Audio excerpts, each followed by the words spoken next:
그래서 부처님께서는 세상 모든 존재는 평등하다라고 말씀하셨습니다. 그 평등은 어떤 평등일까요? 그래서 여러분, 불교라고 하는 부분이 궁극적 목표는 나의 마음이라고 하는 부분을 청정하게 가져서 있는 그들의 세상을 볼 줄 아는데 불교의 근본이 있습니다. 그래서 여러분, 부처님 가르침이라는 자체를 실행하는 부분은 멀리 있지 않습니다. 가까운 곳에 있습니다. 뭐를 해야 되게? 나를 돌이켜 나를 봐라. 숨 들어 마시고 숨 내쉬는 내가 정상적인 사고를 하고 있는지, 그렇기 때문에 우리가 수행을 할 필요가 있는 거예요. 내 생각이 바로 가고 있는가, 욕심으로 일관하지는 않는가, 잘못되어진 부분이 잘못된 생각에 귀착되어져 있지는 않는가라고 하는 걸로 점검하는 데서부터 불교가 시작이 되집니다. 이 수마제경이라고 하는 경전이 있는데, 이 수마제라고 하는 소녀가 오늘날 부처님에게 여쭙습니다. 부처님, 어떻게 살아야 항상 불곡정토에 부처님을 만나서 살 수 있습니까? 여러분, 이런 생각 해보신 적 있어요? 자, 어떻게 하면 부처님이 계시는 곳에 항상 부처님의 가르침을 통해서 살 수 있을까? 적어도 수준이 이 정도는 돼야 되지 않아요? 이게 원이에요. 올해는 비가 참 자주 오는 것 같아요. 봄철이 되면 항상 화재에 노출되어서 화마를 입었다라고 하는 소식이 끊이지 않았었는데, 올해는 또 비가 너무 자주 와서 농사를 짓는데 오히려 어려움이 예고되는 그런 삶을 우리에게 보여주고 있습니다. 그렇게 보면 이래도 걱정이고 저래도 걱정인 게 우리 삶이다. 자, 옛날에 보면 집세기 장사를 하는 아들과 우산 장사를 하는 아들을 둔 부모가 있었다고 합니다. 이 부모는 항상 근심인 게, 날이 좋으면 집세기가 잘 팔려야 안 팔려야. 날이 좋으면 집세기는 잘 팔리고 우산은 안 팔리잖아요. 그래서 우산 장사하는 아들이 걱정이고, 비가 오면 집세기가 팔려야 안 팔려야. 안 팔려서 또 비가 오면 집세기 안 팔리는 아들을 걱정을 하다 보니 평생 걱정으로 일관하는 게 우리 인생이다라고 하는 그런 이야기가 있습니다. 오늘날 우리가 그런 기분인 것 같습니다. 오늘이 5월 5일인데 아마 이 어버이날과 연결고리가 생겨서 어저께 누가 저한테 이야기를 하건대, 내일 법회는 크게 기대하지 마세요.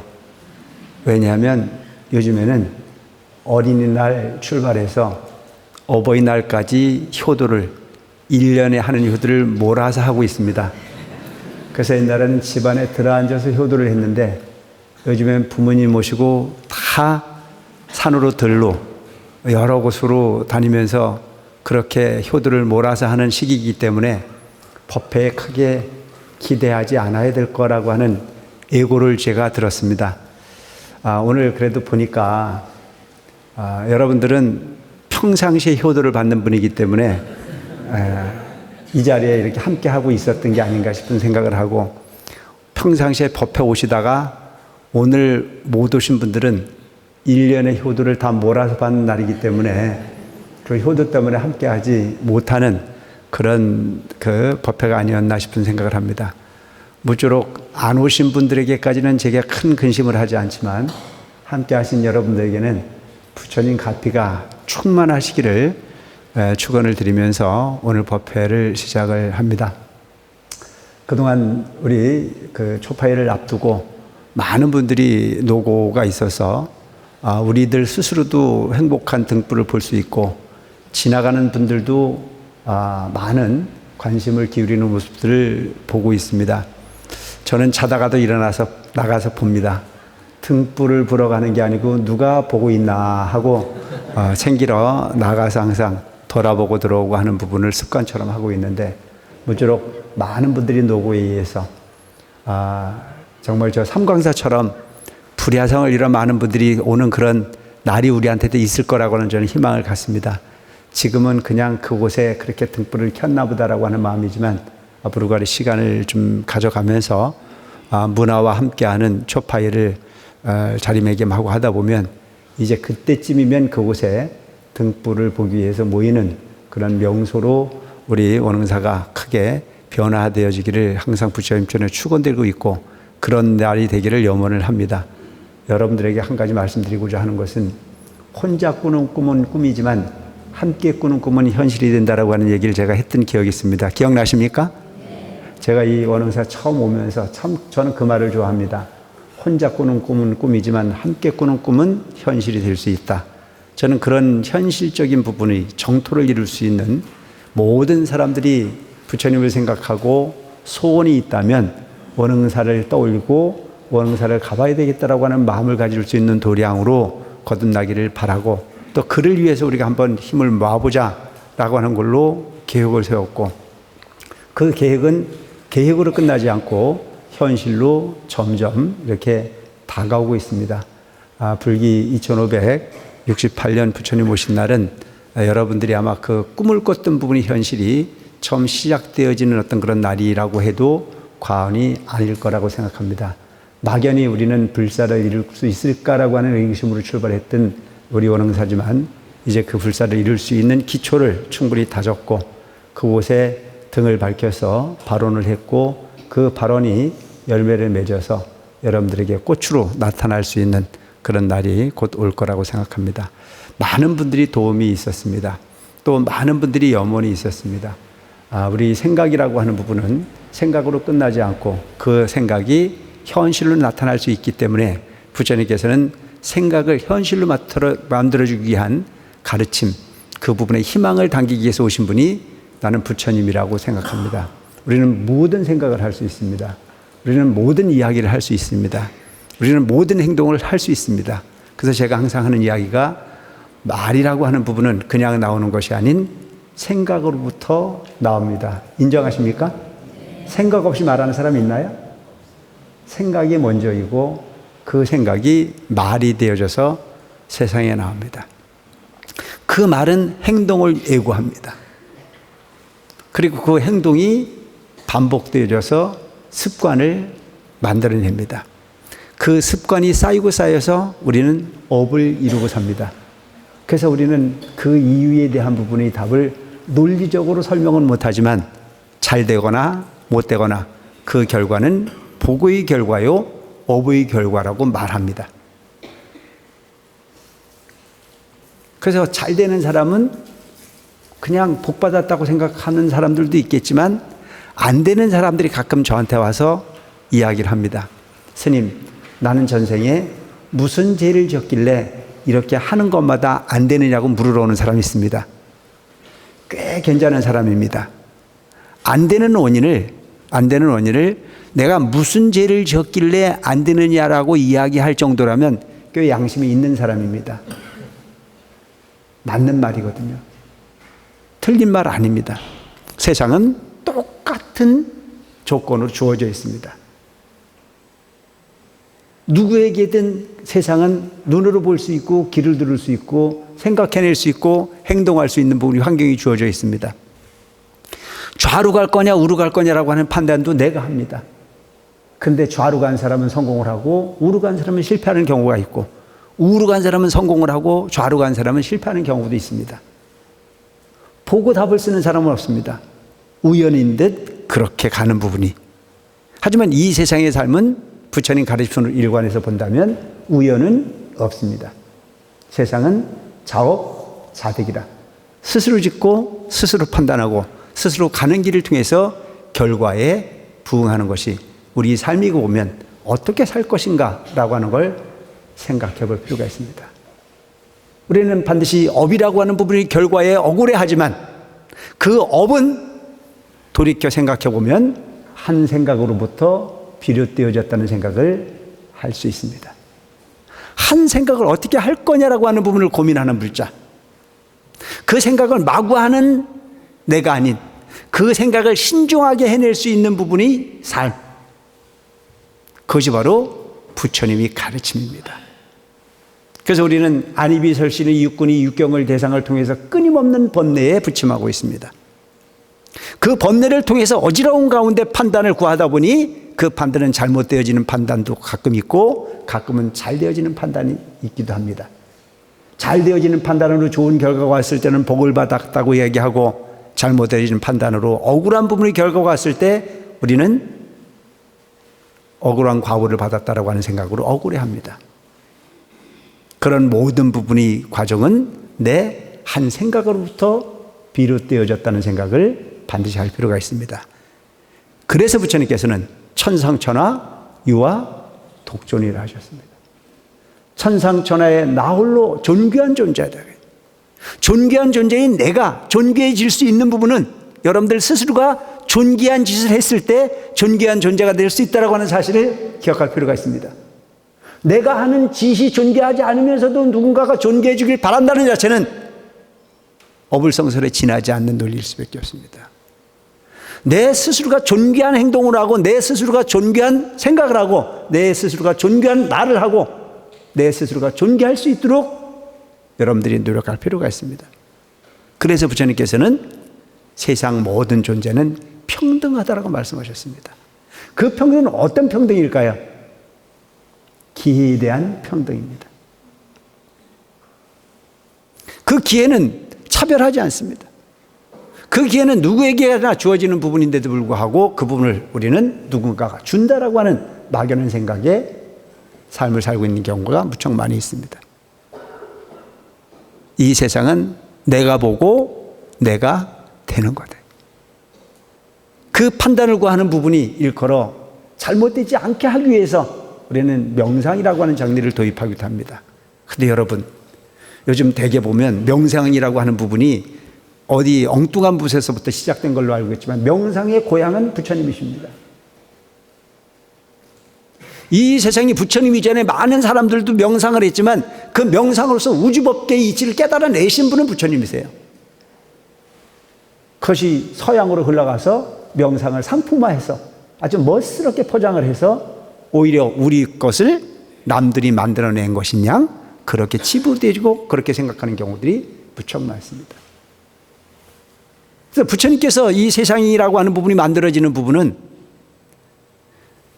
주관인 내가 세상을 인식하는 부분에 따라서 세상은 달라지게 되어 있습니다. 그래서 여러분들이 보는 대로 세상은, 인식하는 대로 세상은 존재하는 겁니다. 참 묘하죠. 여러분들이 마음은 별거 아닌 것처럼 그 마음을 가지고 있지만 그 마음은 크고 위대합니다. 그래서 그 마음이 줄었을 때는 아주 손톱만큼도 틈이 없는 옹졸한 마음이 내 마음이기도 하고, 그 마음이 여유로웠을 때는 우주법계를 뒤덮고도 한 자락 남는 게 여러분들 마음이지 않습니까? 인정하십니까? 묘하지 않아요? 여러분들이 마음이 딴 마음이 아니에요. 여러분들이 일상적으로 해내는 그 마음인데도 불구하고 어떨 때 마음을 보면 참 옹졸하기가 이를 데가 없어요.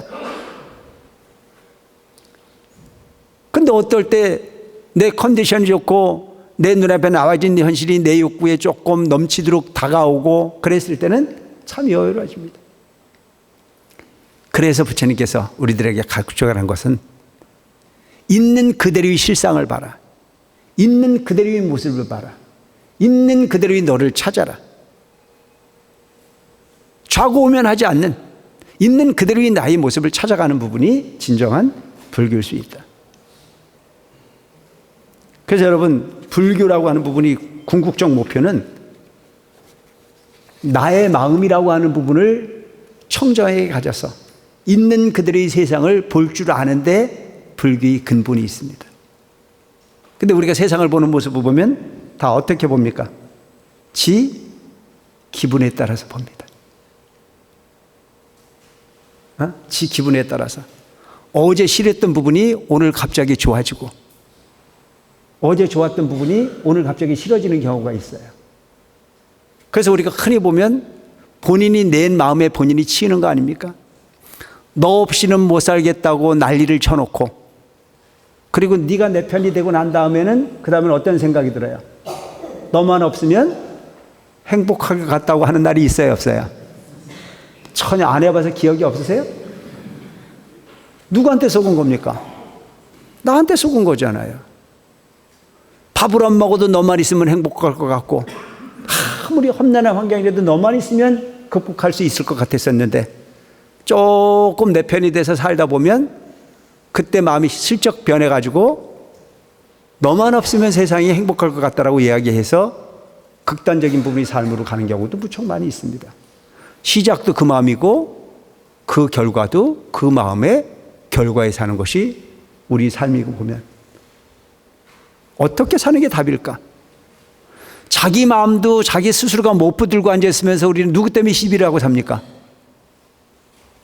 누구 때문에 싸워요? 내가 잘못했네, 내가 잘못 봤네, 내가 잘못 말했네, 그래서 싸워요? 왜 대답을 안 해? 에? 네가 잘못 생각했네, 네가 잘못 말했네, 네가 잘못 행동했네, 그래서 결과가 이렇네. 그런 부분이 반복되다 보니까 너만 없으면 살 것 같은 세상을 만든 것도 사실은 네가 만든 거예요, 내가 만든 거예요? 내가 만든 거예요. 그래서 여러분, 부처님 가르침이라는 자체를 실행하는 부분은 멀리 있지 않습니다. 가까운 곳에 있습니다. 뭐를 해야 되게? 나를 돌이켜 나를 봐라. 숨 들어 마시고 숨 내쉬는 내가 정상적인 사고를 하고 있는지, 그렇기 때문에 우리가 수행을 할 필요가 있는 거예요.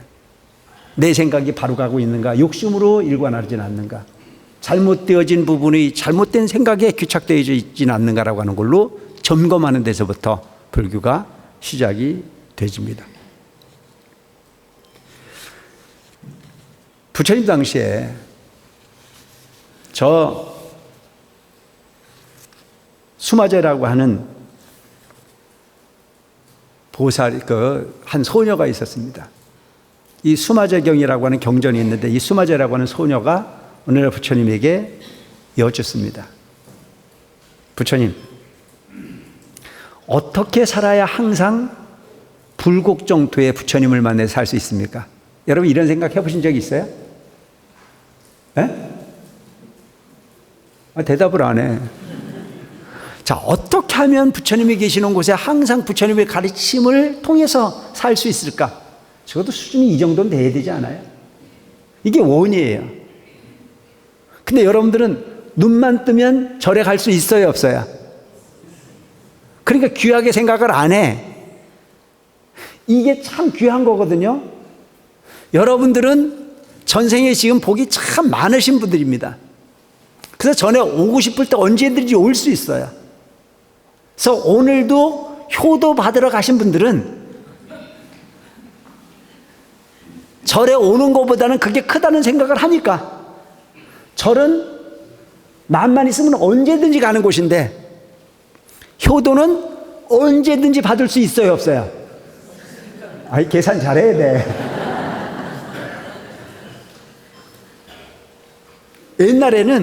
옛날에는 언제든지 받는 게 효도였어. 인정하세요?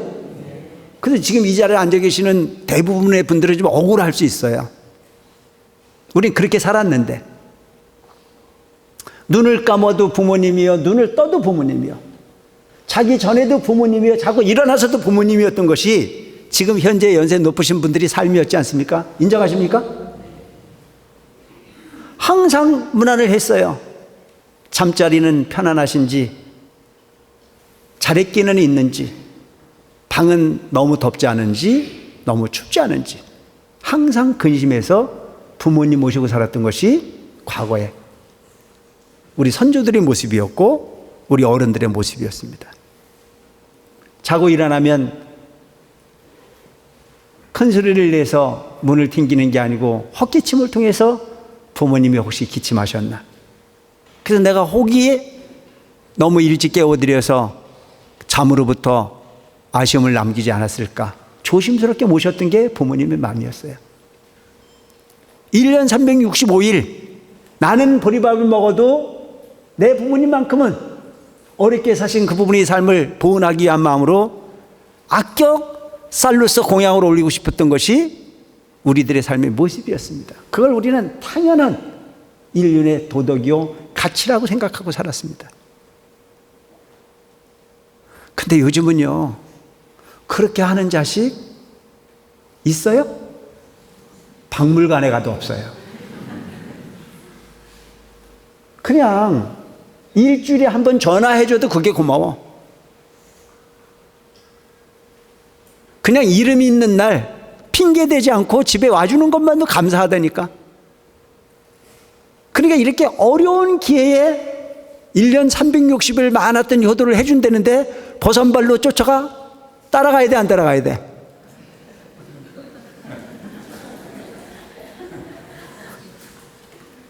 안 따라가면 자기만 손해인 것 같아. 그런데 사실은 보면 그거보다는 이 법회에 안 빠진 사람들이 더 현명한 사람들이야. 왜? 그거는 짧은 기분일 뿐이야.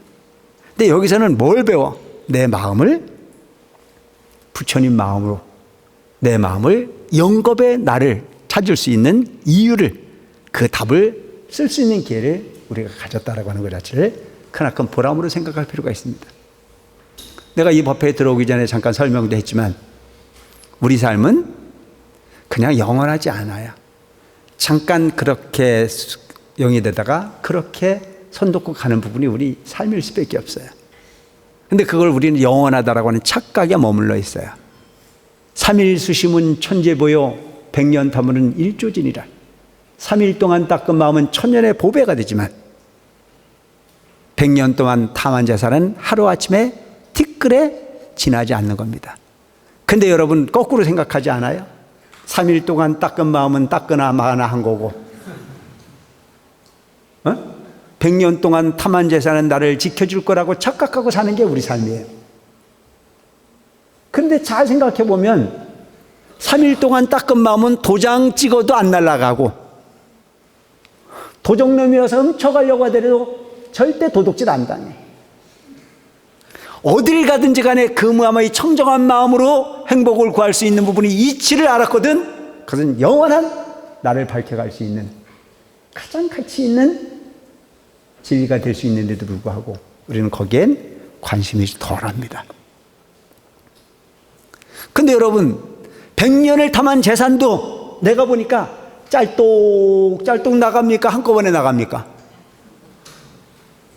예? 짤똑짤똑 나가면 그래도 괜찮죠. 근데 이 세상의 모든 삶이 한번 잘 보세요. 가난한 가운데 부자가 되는 게 행복합니까? 부자가 돼서 망해가는 과정이 행복합니까? 안 해봐서 몰라요? 이 세상은요, 부족하게 시작해서 부자로 사는 삶은 그건 정토입니다. 나는 안 살아봐서도 이건 알아. 근데 부잣집 마다들로 태워가지고 짤똑짤똑 망하는 인생을 살아보면 그거 꽤 아파요. 큰 고통입니다. 그런데 그렇게 짤똑짤똑 망하는 것도 괴로운 건데요. 도장 하나 잘못 찍어가지고 수백억 수천억 하루아침에 날아가는 사람 봤어요, 안 봤어요? 그 사람들은요 그냥 괴롭지가 않더라고요. 미치다니까요. 그래서 옛날에 우리 어른들이 하신 말씀이 있어요. 도님 들어오실 때는 사람 행복하게 하지만 나가실 때는 절대 사람 상하지 않게 해달라고. 그래서 여러분들한테 말씀드리고자 하는 건 돈을 벌지 말라는 얘기가 아닙니다. 돈이 다라고 하는 생각을 하지 않고 사는 지혜로운 사람을 살아가시기 바랍니다. 아시겠죠? 이 세상은 한 가지만 갖고 살 수가 없습니다. 한 가지만 갖고 살 수 없는 거예요. 이것과 저것이 잘 조화롭게 융화되어졌을 때 거기에 행복이 존재할 수 있습니다. 마음도 커야 되고 물질도 있어야 되고 모든 부분이 종합적으로 작용을 해야 되는 부분이죠. 그래서 불국정토에 머무르는 부분이 궁금했어요. 그래서 여러분들이 적어도 우리가 부처님을 믿는 사람들이라면 이 세상이 현재 살고 있는 삶이 영원하지 않다는 걸 먼저 알아야 돼요. 그리고 이 삶은 견고하지 않다는 걸 믿어야 돼요. 현재 우리가 살고 있는 이 부분으로서 우리 삶은 견고하지가 않아요. 참 재미없는 게 돈이 있으면 살 줄 알고 굶어가면서 돈 벌었는데 그래서 조금 먹고 살만한데 몸에 병이 와가지고 그 돈 다 누구한테 갖다 줘요? 에? 거기도 그냥 갖다 주는 것 때냐? 벌 때는 아주 조금 모였는데 거기 갖다 줄 때는 왕창 줘야 돼. 그리고 붙들고 앉았다가 살아보지 못하고 가는 경우가 너무 많잖아요. 뭐 다 그렇다는 얘기는 아니야. 거의 대부분이 그렇게 살아요. 악착같이 벌어서 굶고 벌었는데 나중에 남은 것은 몸만 가지고 병밖에 없더라. 잘 산 겁니까? 그렇게 살다가 내 삶이 마무리가 될 때쯤 되면 억울해요, 안 억울해요? 억울하잖아요. 내가 써보지도 못하고 벌어놨는데 이 돈은 내 돈으로 소유하지도 못하고 놔버리고 가야 돼. 그래서 갖다 줄 만큼 갖다 주고 남은 거 조금 남겨주고 놓고 죽을 때는 억울해, 안 억울해? 그렇게 억울한 사람이 죽으면 업장소멸한 건가요? 대답을 안 해요. 업장소멸한 건가요? 꿈 깨. 또 어버이 구렁텅이에 또 들어간 거예요. 내가 억울한 부분을 가지고 한을 안기고 있으면 그 억울함이 나를 또 억제게 돼 있어요. 그래서 여러분들이 사실을 얽어매는 겁니다. 업이라고 하는 거는요, 누가 와서 묶는 게 아니야. 본인 스스로가 본인 스스로를 묶는 거예요. 그래서 내가 한 가지 꼭 부탁드리고 싶은 건 뭐냐면, 억울하지 않을 만큼 살아가시기 바랍니다. 아시겠죠? 억울하지 않을 만큼. 오늘 내가 어떤 내용을 보니까 그런 내용이 나오더라고요. 어떤 며느리가 부잣집으로 시집을 갔어요. 아니, 부잣집이 아니고 참 열심히 사시는 시부모를 만나서 시집을 갔어. 가서 당당하게 말했어. 어머니, 사위는 백년손님이라면서요. 맞습니까? 맞아요? 사위는 백년손님이라면서라고 물었어요. 여러분, 맞습니까? 그럼 사위가 백년손님이면 며느리 나는 뭡니까? 이렇게 물어봤어요. 그럴 수 있잖아요. 사위는 백년손님으로 대접하면 며느리 나는 딸입니까? 백년손님입니까? 계산을 잘해야지. 사위는 내 딸한테 시집으로 왔기 때문에 백년손님이라면 당신 아들한테 시집 온 나는 며느리입니까? 백년손님입니까? 백년손님 논리가 맞잖아요. 백년손입니다. 그러니까 시어머니가 현명했어요. 생각해보니 그게 맞다. 그러니까 백년손님은 가고 싶을 때만 가고 가기 싫으면 안 가도 되는 게 백년손님이잖아요. 요즘은 바뀌었어. 이건 내 조금 이따 얘기하지만 요즘 그 분위기가 바뀌었다니까. 옛날에 그랬다는 얘기지. 그러니까 이 며느리가 보니까 사위는 지 맘대로 해도 되는데 며느리는 무슨 나도 손님인데 맨날 오라면 오고 가라면 가고 그 의무를 다 하기 싫어가지고 딱 시어머니를 꼼짝 못하게 만들었어요. 그래서 이 며느리가 그때부터 손님 노릇을 하기 시작해. 제사 때도 가고 싶으면 가고 가기 싫으면 안 가고, 명절 때도 마음 나면 가고 그러면 안 가고. 왜? 손님인데. 그리고 그 시집에 가서도 손도 까딱 안 해요. 왜? 손님한테 일 시키는 거 봤어요? 손님한테 설거지 시켜요? 안 하잖아요. 그러니까 설거지도 안 시키고 그냥 손님 대접만 했어. 그러다가 수년이 지나고 난 이후에 둘째 며느리가 들어왔어. 그 둘째 며느리는 사람이 너무 살가워. 그래서 시키지도 않는데 와서 일을 다 해. 부르지도 않았는데 시어머니를 시시때때로 찾아와. 그래서 입에 혀처럼 잘해. 그러니까 시어머니가 생각하기를 첫째 며느리는 손님이고 둘째 며느리는 진짜 며느리가 들어왔다. 그래서 내가 가지고 있는 이 재산은 자식한테 줘야 돼요? 손님한테 줘야 돼요? 안 해. 그래서 가지고 있는 사업체 중에 하나를 둘째 며느리한테, 둘째 아들한테 상속을 했어요. 근데 첫째 며느리가 들어보니까 속 뒤집어져, 안 뒤집어져? 그래가지고 헐레벌떡 쫓아왔대요. 쫓아와가지고 어머니, 그럴 수 있습니까? 세상에 자식에게 재산을 상속해주면 큰 자식이 우선이지 어찌 둘째 자식한테 재산을 상속할 수 있습니까? 이거는 무효입니다 라고 얘기하니까 그 시어머니가 하는 얘기가, 얘야, 나도 네가 내 며느리였으면 당연히 너한테 줬겠지만 넌 처음부터 우리 집 며느리로 온 게 아니고 손님으로 왔기 때문에 세상에 손님한테 주는 법은 없다 라고 이야기를 하더랍니다.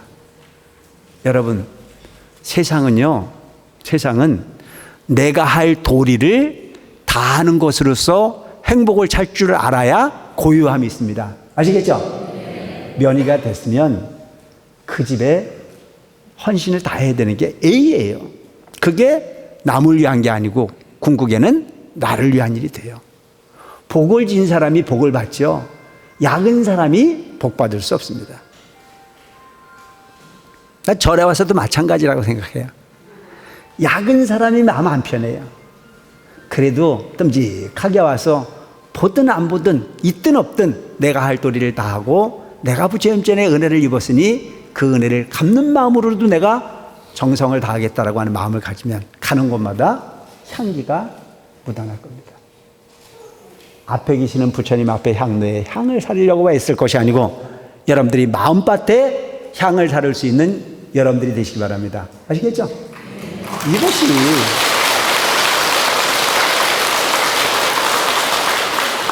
인위적 부분의 향기를 피울 것이 아니고 여러분들이 마음의 향기를 피워야 되는 거죠.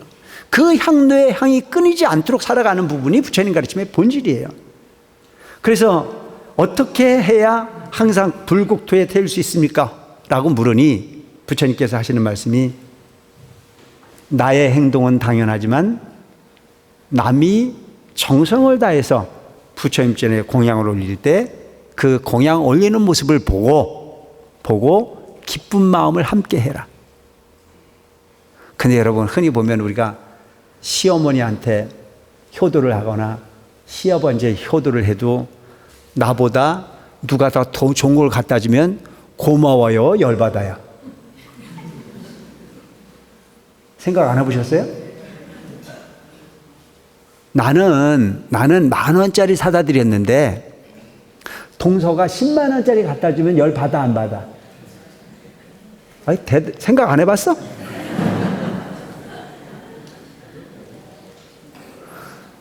내가 10,000원짜리 뺏기 못하는 부분을 죄송하게 생각하고 10만 원이라고 하는 부분을 부모님에게 드리는 부분을 찬탄할 수 있을 때 그가 정토에 갈 수 있는 사람입니다. 아시겠습니까? 그런데 우리는 사실 그렇지가 않잖아요. 떼놓고 얘기하면 나도 그래. 그런데 그 마음을 바꿔야 되는 게 수행이야. 그냥 그 마음을 그대로 표출하고 사는 것은 중생이라는 거죠. 그건 당연해요. 사람에겐 질투라는 게 있으니까. 그런데 그 어머니가 좋으면 되는 거지. 왜 내가 주는 부분을 가지고 상을 나타내서 거기 기분이 좋고 나쁠 일이 있어요. 절에서 누군가가 삶이 어려운데도 불구하고 부처님 전에 많은 공양과 정성을 들였다는 얘기를 들으면 그걸 보고 어떻게 해야 돼요? 참 대단하구나. 내가 갖지 못한 정성스러운 마음을 네가 가졌으니 참으로 축복할 일이다 라고 하는 생각을 하면 그 공덕이 내게 와요. 근데 거기다 대고 입을 삐죽거려요. 뭐라고? 개뿔 덮는 게. 누구한테 잘 보이려고. 야, 이런 짓을 해. 내가 누구라고 말은 안 해. 그런 경우가 흔히 있어. 그것은 짓지 않는 업을 스스로가 땡겨서 짓는 거나 마찬가지가 된다. 누가 하는 게 뭐가 중요해요? 잘 되는 부분에 목표를 정하면 나도 충분히 그럴 수 있는 부분이 환경에 갈 수 있습니다. 근데 스스로가 쪽박을 깨는 경우가 무척 많아요. 그래서 부처님 전에 공양을 올리거나 공덕을 짓는 모습을 보고 기쁜 마음을 내려고 노력하라. 그것이 불국정토에 머무르는 방법일 수 있다. 두 번째, 설법을 들을 때 의혹을 갖지 마라. 이건 뭔 얘기냐면 부처님 말씀의 경전의 내용을 보면 헛된 게 하나도 없어요. 그래서 먼저 시간에 우리가 법화경에서 이야기했던 내용 중에 그런 내용이 나오거든요. 거기에 보면 수의공덕품 같은 데 보면 그런 내용이 나오는데 그 내용 자체가 어떤 거냐면 이미 종주용줄품에 나타나 있는 부처님이 과거에 수많은 사람들에게 부처님 진리를 설해서 그 인연이 무르익어 지금 서가모니 부처님께서 법화경을 설할 때 종주용출을 한다. 이게 가능한 얘기냐? 부처님께서 사바세계에 오셔서 중생을 제도한 지가 40년밖에 안 됐는데 언제 그들에게 부처님 설법을 하셨기에 그들이 성숙한 인연을 가지고 곧 성불할 수 있는 인연을 갖습니까? 이렇게 질문을 해요. 그것은 마치 어떤 것 같으냐?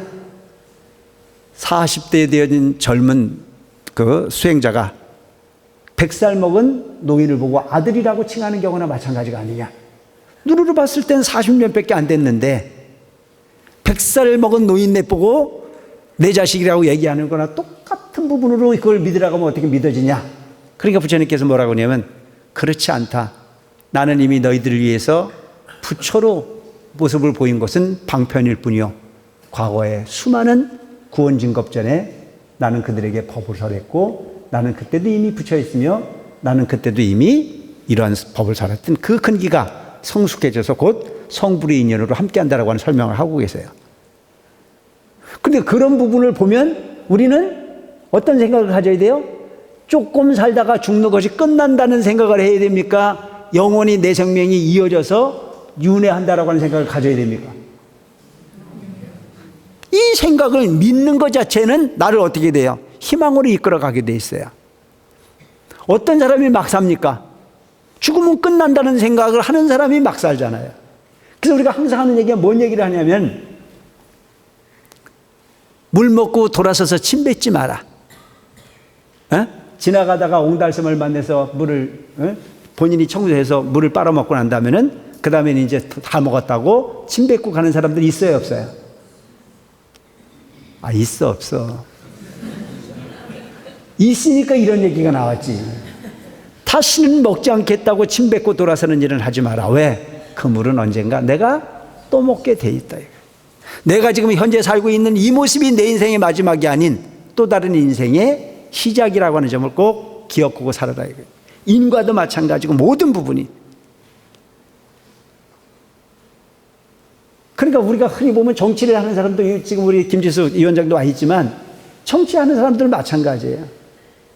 예수처럼 바라다보고 있지만 생각이 다르다라고 하는 걸로 바라다보지만 언젠가는 그에게 도움을 받을 날이 있어요. 그게 인생이에요. 여러분들이 이제 주지가 이제 임기가 거의 다 돼가니까 이제 막 봐도 되겠지. 그럴 수도 있어. 근데 그거 참 어리석은 사람이야. 왜? 언제 만날지 모르니까. 그렇다고 내가 어떻게 하겠다는 얘기는 아니야. 뭐만 생각하면 되느냐? 항상 좋은 인과가 되기 위해서 노력하는 삶을 살아가시기 바랍니다. 아시겠죠? 시집이 됐든 친정이 됐든 어디를 갔든지 간에 내가 나를 어떻게 그를 통해서 이익을 구할 건가 생각하지 말고 나를 통해서 그를 어떻게 이익될 건가라고 고민할 수 있는 마음을 갖고 살아라. 그래서 내가 생각하는 욕심과 반대로 가는 사는 사람은 그 사람은 반드시 성공하는 사람일 수 있어요. 그게 남는 장사예요. 그래서 얕게 살지 말고 손해를 보고 살아라. 그래서 제가 항상 하는 얘기가 뭐라고 얘기를 해요? 속지 말고 쏘가줘라. 이건 참 대단히 중요한 얘기거든요. 여러분, 쏘는 거는 억울해요, 안 억울해요? 억울해요. 쏘가주는 건 억울해요, 안 억울해요? 내 손바닥 안에서 놀아. 그래서 여러분, 남편한테도요, 쏙지는 마시고 쏘가는 주세요. 멋있는 아내가 될 거예요. 내 자식에게 쏙는 부모가 되지 말고 쏘가주는 부모가 되시기 바랍니다. 아시겠죠? 네. 올도 스님한테도 쏙지는 말고 쏘가주는 여러분들이 되셔야 해요. 세상이 참 달라 보여요. 아주 간단한 하나인 것 같은데도 불구하고 세상이 그렇게 달라집니다. 그래서 우리 마음이라는 게 그런 거예요. 잠깐만 돌려 생각해 보면 세상이 달라져. 그래서 세상을 바꾸려 하지 마라. 뭘 바꿔요? 내 마음을 바꿔라. 내 마음이 내 마음대로 안 바꿔지기 때문에 그거 바꾸는 에너지를, 그 힘을 길러내는 게 기도하는 거예요. 아시겠죠? 기도하면 밥이 나오냐 떡이 나오냐, 내가 항상 얘기하잖아요. 자, 우물에 동전을 던져놓고 그 동전이 떠올라오라고 기도를 하면 동전이 떠올라와야 안 떠올라와요? 떠올라 오라고 기도하는 사람이 웃긴 사람이지. 그런데 우리가 관세음보살을 부르 기도를 하면 그 동전이 가라앉지 않는 지혜를 만들어낼 수 있습니다. 여러분들은 무한한 능력의 소유자예요. 그 마음이 그만큼 대단한 마음이에요. 그래서 그 마음에 법계가 구족이 되어 있다고 항상 설명하지 않습니까? 여러분들의 마음에는 우주가 여러분들의 마음과 함께하고 있어요. 여러분들은 하찮은 존재가 아닙니다. 잘 썼을 때는 세상의 주인일 수 있습니다. 제대로 활용하지 못했을 때는 누구인가 끄들려가는 종밖에 안 되지만 잘 청정하게 배우고 지혜를 발현하면 세상을 리드해 갈 수 있는 주인인 삶으로 살아가는데 부족함이 없는 존재다. 그 다음에 항상 등불을 밝혀 열애의 존상이나 탑에 공양하라. 그것은 왜 공덕이 될까요? 열애의 존상에 등을 밝히고 열애의 존상에 공양을 올리고 열애의 존상에 장엄을 하고 열애의 탑에 공양을 올리고 등을 밝히면 무중생에게 부처님의 진리를 가르치는 역할을 하기 때문입니다. 그래서 저 옆에 켜놓은 저 등 하나에 어떤 사람은 그동안 보지 못했던 운흥사를 발견하고 10,000원짜리 등이라도 하나 밝히겠다라고 하는 마음을 내게 된다면 그것은 어마어마한 공덕이 될 수 있습니다. 왜? 누군가의 마음에 암흑이었던 부분을 누군가의 마음에 빛을 가하는 거나 마찬가지이기 때문입니다. 참 빛은 대단한 거잖아요. 빛은 세상을 바꿉니다. 지식은 세상을 고정되게 하지만 지혜는 세상을 큰 희망으로 이끌어낼 수 있습니다. 수천 년 동안 한 번도 빛이 들어가지 않은 동굴이었는데 그 동굴에 성냥불 하나를 거대면 대명천지처럼 밝은 동굴이 될 듯이 우리 마음에 부처님 진리를 한 번도 이해하지 못한 자에게 부처님 진리에 눈을 뜨게끔 해서 희망을 이야기한다면 그는 영원한 빛의 주인공일 수 있기 때문입니다. 그래서 등불은 가치가 있는 부분입니다. 그 다음에 우리는 반드시 부처님 정토에 함께 하기 위해서는 삼매를 구해야 된다. 삼매를 구한다는 얘기는 아까 계속 얘기하지만 내가 번뇌로부터 자유로울 수 있는 나를 만들어내기 위해서 끊임없이 정진해야만 가능한 부분이다. 기도해야 된다는 얘기예요. 수행보다 더 가치 있는 부분은 없습니다. 그래서 여러분들이 세상을 살 때는 반드시 두 가지 중에 한 가지 기로에 서 있는데 이 내용을 한번 들어보시기 바랍니다. 부처님께서 기원정사에 계실 때에 비구들에게 하신 말씀입니다. 세상에는 두 종류의 사람이 있다. 어떤 사람이냐? 진리를 믿는 사람이 있고 믿지 않는 사람이 있다. 여러분 이 세상에 두 가지가 있잖아요. 부처님을 믿는 사람이 있고 안 믿는 사람이 있잖아요. 부처님 말씀을 들으면 가슴에 닿는 사람이 있고 어떤 사람은 뭐라고 그래요? 너나 잘하세요 라고 얘기하거나. 내가 예를 항상 드는 게 여러분들이 불신 과거로부터 인연이 있던 사람들에게 법화경 강의를 합니다. 그럼 나도 한번 들어볼까 라고 하는 마음을 내지만 내가 저 창원역 앞에 가가지고 법화경 강의가 있습니다. 오세요. 그러면 인연 없는 사람은 뭐라고 그래요? 별 미친 게 다 와 있네. 그 두 가지를 딱 구분을 할 수 있는 거예요. 그래서 믿는 사람 가운데도 두 가지가 있다. 부처님 진리를 믿는 사람에게 두 가지가 있어요. 어떻게 두 가지가 있는가? 수행자를 찾아서 진리를 묻는 사람이 있는가 하면 그렇지 않은 사람이 있다. 어떤 사람들이에요? 절에 가서 내가 부처님만 보고 가면 됐지 스님을 만날 이유가 뭐가 있을까 이렇게 생각하는 사람 있어 없어? 많아. 내가 부처님 보고 다니지 왜 중을 믿어야 돼? 아니 누가 내가 믿으라 그랬어 언제? 나는 날 믿으라 소리 절대 해본 적이 없어. 그래서 제가 항상 하는 얘기가 뭐라고 얘기하냐면 달을 가리켜 손가락으로서 달을 가르치면 달을 쳐다보면 되지 손가락은 바라볼 이유가 없어요. 근데 대개는 손가락을 바라다 봐요. 그러니까 시시비를 하는 거예요. 스님이 말은 저렇게 하는데 행동은 아니더라. 스님은 말은 저렇게 하는데 성질은 더럽더라. 별 시비를 다 해요.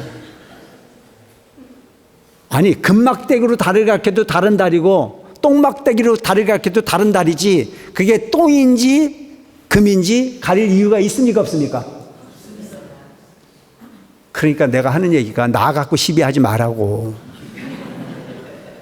나를 믿을 이유가 없어. 나는 그냥 달을 가르치는 사람뿐이야. 왜? 부처님 말씀에 근거한 내용으로 우리 마음에 부처님과 같은 불성의 존재이니 그 존재를 일깨워 부처님과 같은 정토에 부처님과 같은 저 피 안에 함께 가자라고 하는 내용을 이야기할 뿐이지 그게 당찬은 아니에요. 그래서 나는 믿지 마.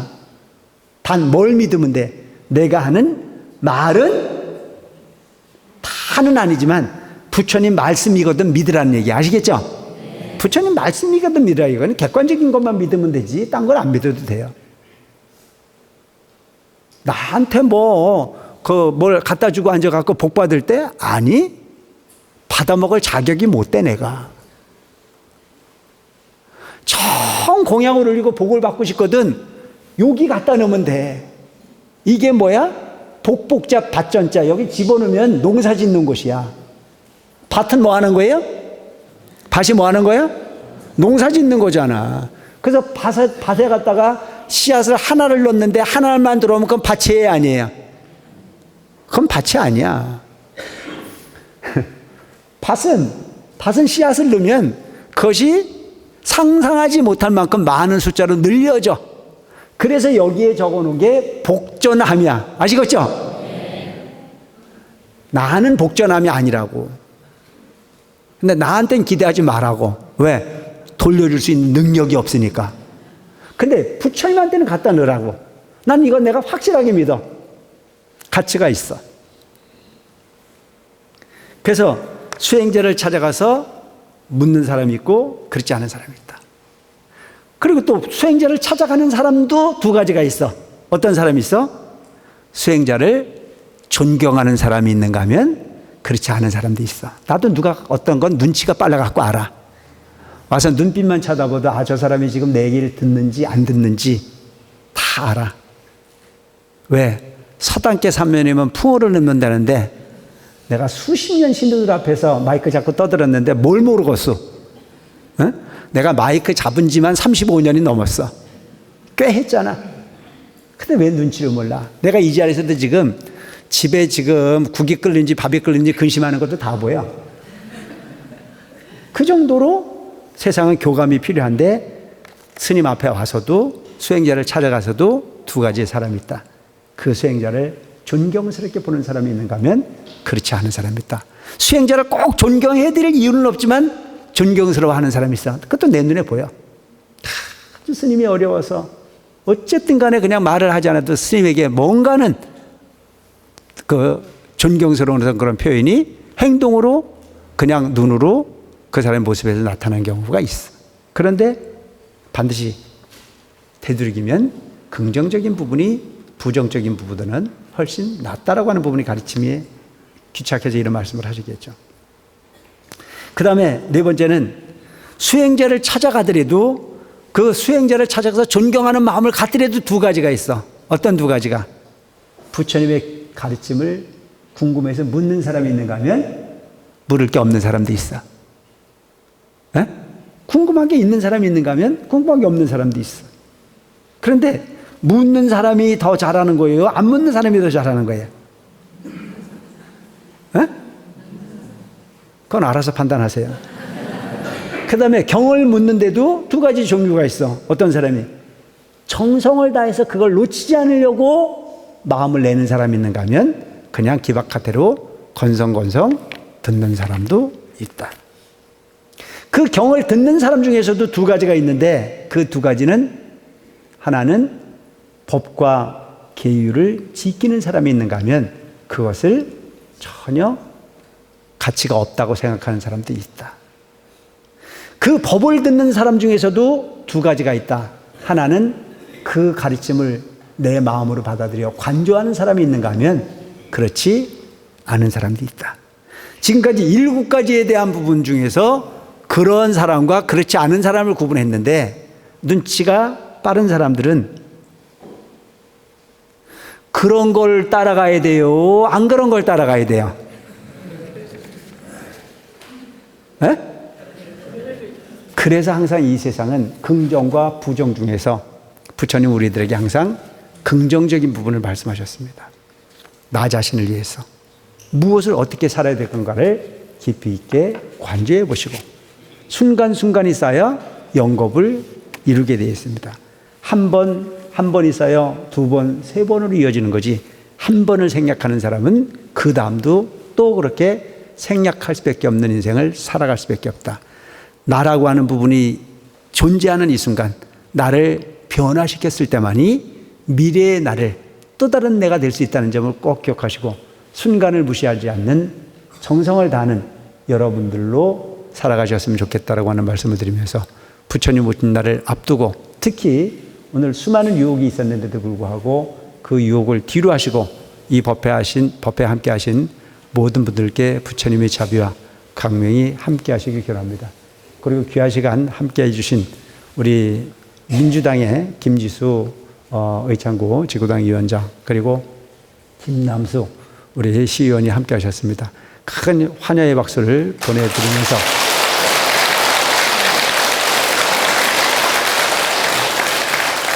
그리고 이제 뭐 총무님이 공지사항을 할 부분이긴 하지만 좀 효과를 더하기 위해서 오늘 사실은 우리 문화축제의 일환으로서 다도 시연과 더불어서 체험 행사를 하려고 했는데 이건 내가 받은 날은 아니에요. 근데 비가 오네요.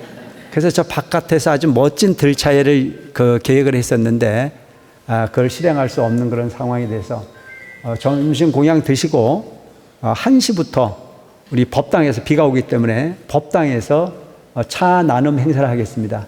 3, 3, 5 오셔서 차 체험도 하시고 좋은 시간 함께 할 수 있도록 하는 문화 행사에 동참해 보기를 바랍니다. 그냥 막연히 차를 집에서 마시는 것보다는 어떤 격식을 갖춰서 차를 체험하는 부분 자체는 차 맛도 마시지만 여러분들이 마음을 보다 청정하게 바꿔갈 수 있는 좋은 기회가 되지 않을까 싶은 생각을 합니다. 그 다음에 부처님 오신 날 당일 점심 공양은 일찍 오시는 분들이 많이 있다고 해서 지금 계획으로는 뭐 10시 반부터 점심 공양을 드리려고 하고 있는데 여러분들이 절에 오셔서 기본적으로 우리 신도이지만 꼭 알아야 될 부분이 있는 것이 뭐냐면 아무 때나 가서 달라고 해서 주고 그런 부분은 절이 아니에요. 사실은 정확하게 시간을 지킵니다.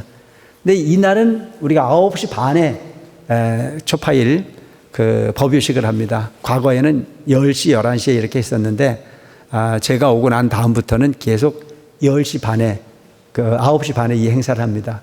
행사를 그렇게 해야 될 이유는 제가 이곳에서 또 법회를 보고 김해 해성사에 주지를 함께 하고 있기 때문에 그분들을 위해서 또 가야 되거든요. 그래서 가는 시간하고 하다 보면 거기도 꼭 보면 12시가 넘어야 봉축 법요식을 할 수밖에 없는 그런 상황입니다. 그래서 9시 반에 법요식을 하고 법요식 끝난 이후에 점심 공양이 이루어집니다. 이루어지고 난 이후에는 저 옆에 탑동 주변에서 우리 아이들을 위한 여러 가지 다양한 문화체험 행사가 이루어지기도 하고 그날 저녁에 7시부터 다양한 문화 행사를 지금 준비를 하고 있습니다. 그래서 우리도 참여를 하지만 지역 주민들에게 우리가 알게 모르게 신세지는 부분이 많이 있기 때문에 지역 주민과 함께 어우러지는 그런 문화마당을 준비를 했습니다. 많은 분들에게 홍보하셔서 즐거운 축제, 부처님 오신 날이 모두에게 즐거운 잔치가 될 수 있도록 여러분들이 좀 마음을 모아주시기를 바랍니다. 그리고 또 한 가지 좋은 뉴스는 우리 원흥사에서 학생의 어린이 법회가 잘 운영이 되고 있습니다. 그래서 전국의 청소년들이 문화 시연을 했는데 우리가 전국에서 가장 잘하는 대상을 받아왔습니다. 그래서 우리 회원 중에서 이제